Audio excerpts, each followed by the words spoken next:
tax. Let's have a listen. Here, I'm certain it'll be welcomed by people from Mildura to Cairns. What it clearly says is that there's a comparability between the tax rates that the Australians will be paying and the tax rates that will be required for people coming in from overseas. This is a vital part of the labour requirements that brings money back into the towns, that brings money back into regional economies. I've just heard Mr. Shorten saying, oh, well, you know, it was a back down or a back flip, which is ridiculous because it's a policy that actually he agreed to in his own budget papers. What we said quite clearly is that we would have an extension for 6 months, during which time we would resolve the issue. Now today we're resolving the issue. Today this has been through Cabinet, today this has been through the Expenditure Review Committee. Today people can clearly start planning that as of the 1st of January your rate will be 19%, that the visa category will be extended so it will take people up to the age of 35, that you'll be able to bring people in to regional towns, that people will be able to go out and start sourcing these labour requirements, even though as we speak there has been no change in the conditions. So the tax rate that is in place at present is the same one that was in place prior to the election. It's the same one that was in place last year. And clearly what this shows is that we have resolved the issue and now we can move on. Now, I just might make a couple of comments about Mr. Shorten. Mr. Shorten in his own budget papers actually banked the backpacker tax. So it's almost contemptible. He talks about his solution when he never actually provided any solution. He never actually put anything on the table. He never actually showed exactly what he was going to do. What we see from Mr. Shorten more and more is an oracle of complaint and never a place to go for a solution. Anyway, we said we'd do it. We've done it. It's taken a lot less than four to 6 weeks as we promised. It's now out of the way. Deputy Prime Minister, are you confident that this will get through the National Party room? Secondly, why are you holding a separate press conference to the Treasurer? Well, we agreed right from the start that we would reinforce the message of what we were doing. To be quite frank, I'm in Cabinet now. The Treasurer's in Cabinet, and I think it's incredibly important that we get this message out. And there's nothing peculiar about that. It's something that we said we'd fix. We've fixed it, and now we can move on. And on the National Party room? The National Party room, I'm sure it'll fly through. Minister, why has it taken so long to land on a position that industry's been calling for almost a year? And in addition to that, what do you say to the farmers who have already made decisions about planting for this season? It may be too late for them to make their plans. Well, I'll deal with those two issues. First of all, right at the election, we made the extension of the conditions to the 1st of January 2017. People asked, they said, why are you doing that? I said, because we're going to resolve the issue by the 1st of January 2017. I've been asked before, should we plan to bring people in? I said, absolutely you should plan, because we're going to have it resolved. Today you see that resolution come forward, and so I would say that people would understand that the commitment we made that we would bring this to a resolution has been fulfilled. It's now quite obvious that the capacity to attract labour in has been reinstalled. What do I base that on? Statements by the NFF that have just been released, statements by other agricultural employers that have just been released. This is something that they support. It's something that we said we would fix. We showed a diligent process of how we're going to go about it. We showed them the time frame in which we're going to do it. We said that we'd do it. When asked about how far away is the decision, we said 4 to 6 weeks. We've done it within that period of time. That's called government. Why is all this consultation done though? My apologies if it's been covered already. Why are we standing alongside Scott Morrison making this announcement? There's no real peculiarity about that. We had Cabinet on. Sorry, both of you together, like the Treasurer and the Deputy Prime Minister, would that not be? It comes from the Treasury. It comes from Treasury. It's a Treasury portfolio issue. Obviously, I'd like to commend the work that also others such as Luke Harksicker have done. We've been working very closely. There's no peculiarities about this. Prior to that decision, it went through the Expenditure Review Committee with myself, the Prime Minister, and the Treasurer. So that is unremarkable that the Treasurer would make a Treasurer's decision.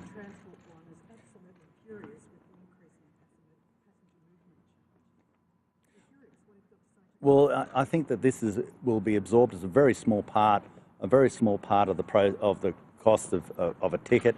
There's also further money that's going into that. There's $10 million to go out as a part of a campaign to attract more people into Australia.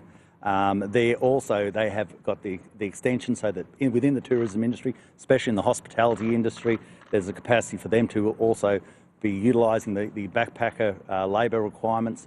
That's something they've been asked for. I'm absolutely certain that amongst their requirements in the tourism industry is have access to backpackers, especially for the hospitality industry, especially for those who work cleaning rooms. Would the tourism sector consulted about this? I'm absolutely certain that the Minister would have been in discussions with people such as Mr. Shobo. Look, we know that if it had just been in the agricultural sector, then the tourism industry would have had a real grounds for complaint. We've made sure that we've extended it so that it includes people within the hospitality industry. I know that was absolutely foremost in front of, for their requirements. And over 1,000, when people say they weren't consulted, there was over 1,700 submissions. So people were consulted, and the process that Luke Hartsecker was in charge of in taking that forward brought about not only the Deloitte submission, but the more than 1,700 submissions that came from the public. So there was immense consultation. Specifically, sorry, this was on the passenger movement charge itself. The industry is saying it wasn't. The government didn't consult whatsoever on that. Well, in all these issues, you have to make sure you cover costs, and that's one of the reasons. That's one of the ways we're doing it. And with that comes the fact that people within the hospitality industry, which is crucial to the tourism industry, have access to backpackers. And on the Australian, on the passenger movement charge, the Australian Chamber of Commerce and Industry warned in June against increasing it, and said at the time that we had the second highest rate in the world. Are you expecting backlash as a result of that? Well, by our very nature, Australia is an expensive destination because we're remote. This is a very small, an incredibly small part of the cost of coming to Australia. What the hospitality industry was saying overwhelmingly is they wanted access to backpacker labour because it was vital for their industry. We heard that, we responded to that, and they do have access. Minister, just on consultation, why wasn't full consultation done when this was first proposed more than a year ago in last year's budget? Is it because has there been resistance because part of this is funding agricultural white paper?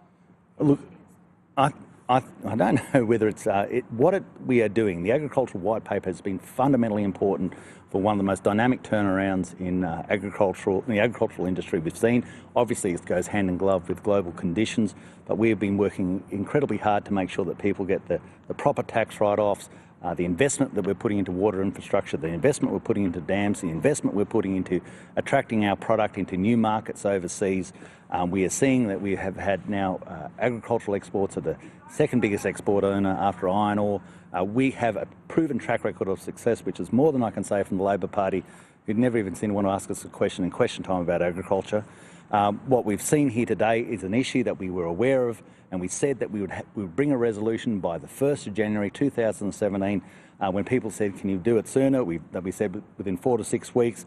We've done it today, which is in the first week. So people... Because we had to go through the process of having a diligent decision. We're waiting for Deloitte to get back. We've had over 1,700 submissions. People wanted to have their say. People wanted to have their say. The Deloitte report has only recently come back in the last fortnight.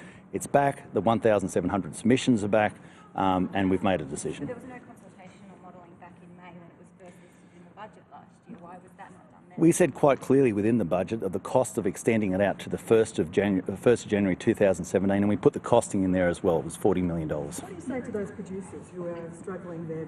Some strawberry growers will be harvesting in a month's time. Well, that'd be under the same conditions right now as it was even last year. There's no difference between last year and right now. There has been a dramatic drop-off in inquiries from backpackers wanting to come here and do that work. We always said that we would have this resolved in the period between the 1st of July and the 1st of January 2017. We've said that, we've done that, and you've seen the resolution today. You've seen a drop-off in people coming here to pick those crops in a month's time, so your word to those producers... Right now, they've got exactly the same conditions as I had last year, exactly the same conditions. All the way through, we have said quite clearly, we are not going to spend $40 million on extending it if we're not going to fix it. We brought about the extension to the 1st of January 2017, and we said quite clearly in that time we would find a resolution which would attract labour in. We've stood by our promise and we've delivered on it. Where are they going to find the workers? Well, like you do in every issue, they come in from a whole range of areas from overseas.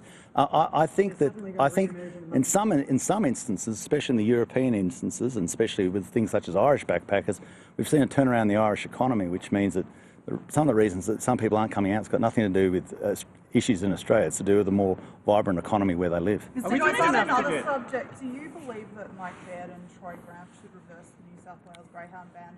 And what contact have you had with Troy Grant over the ban? And I guess further to that, is it true that you or someone on your behalf rejected his offer of a briefing on Look, I actually contacted the Deputy Premier, had a long conversation with him. I can even tell you exactly where I was at the time. I was outside the Nouvelle Cafe in Tamworth. We spoke for probably around about 30 to 40 minutes. So we had a long discussion in regards to the dog issue. People know quite clearly I have a different view. That's not unusual. They have a different view to us on a range of other things. But I hope that the issue is resolved in such a way as it deals with some of the concerns that are out there. But I'll leave that up to Mr. Baird and Mr. Grant. So does that mean you hope the ban will be overturned? I've said quite clearly, as a federal leader, we have a range of states. We have a range of states with the greyhound industry in it, and we continue to support greyhound racing. Is the $10 million advertising campaign to attract back investors an acknowledgement of the damage that's been done by the publicity around back? No, I just think it's another way to make sure that we get more people into Australia. Remember, a lot of the times these people spend the money in our nation, and that is a great outcome as well, especially for the local towns, regional towns, which a lot of these people work in. Are we doing enough to get unemployed Australians to take up casual harvest work? Well, within this, there's a requirement that you have to show some effort to get local people in. But if I can just give anecdotally my own experience in it with my daughters who go grape picking and working in egg packing and doing a whole range of other agricultural labour tasks. In any areas, people are always trying to get local labour in. It's not that they don't look for them; they do. In fact, they'll literally ring across the state to try and find people to come in. It's just that you get to a point where the numbers you need are way beyond the capacity of that local town to provide. And I'll give you a classic example in one of my areas, Drake, Jubilee, between Tenterfield and Casino. They'll need up to 1,000 people to pick blueberries. Now, there's not 1,000 people who live in Drake. There's only about 200-300. So it's just not possible. You've got to have a temporary workforce. It's got to be large. They live on farm. They want them there whilst the labour's happening, and then they want them gone. The people who get the permanent jobs, they're the locals. In fact, they're probably the better jobs. The permanent jobs, the engineers' jobs, they're the permanent jobs, the higher level jobs. They actually stay in the local community, and it's good for the local community. Minister, just in regards to picking up on those points in regards to workforces at the moment, so do you disagree with the contention that the uncertainty around the backpacker tax hasn't caused a drop-off in the workers coming through? I would like to see the figures as to exactly that sit behind that. Otherwise, I would have to say that what we have done is made a promise. The promise was backed by $40 million in the budget. That was to extend to the 1st of January 2017. We quite clearly said that in that period of time we would resolve the issue so as to attract the labour in. We've delivered on that promise, and that promise, even as we speak, is being endorsed by people such as the NFF. Okay, thanks guys. Thank you.